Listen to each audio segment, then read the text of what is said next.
Hey everyone, I just finished reading Looking for Alaska.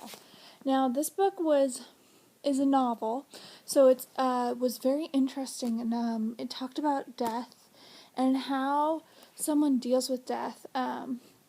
I really, at the beginning, the character is all obsessed about people's last words. And, that's such an interesting concept about people's last words on this earth. Not knowing what the person that he loved, what her last words were. It tore him up inside. And it's interesting because he memorized all these last words of all these different people, but he didn't know the last words of the woman he loved. I would totally recommend reading this book. It does have cussing and it does have some interesting situations, but it is really good. It's totally not something I was inclined to read. I mean, it's not something I would have picked out.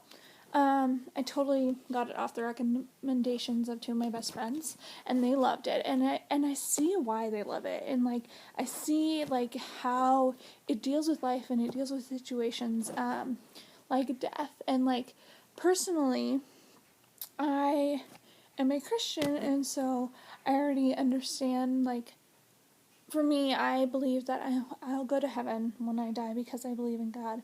But, for this, it was an eye-opener to see how people that don't have God in their lives, how they have no idea. They don't have a center in what they believe. They don't know what's going to happen when they die. They have all these different theories, but they don't know what to grasp onto. And, for me, I have solace in the fact that I'm going to heaven when I die because I believe in Jesus and because I'm saved by the blood of Christ. But knowing that there are people out there that are kind of hopeless and have to deal with death without Jesus is kind of sad.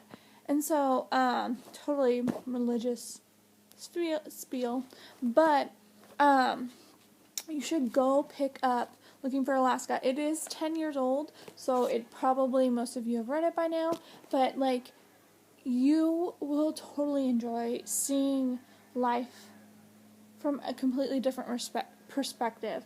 And I cannot, I think I want to read more of John Green's books because they're just so brilliant, and he has such a picture of what things are like outside of a little bubble. The next book I'll be reading is Frostfire.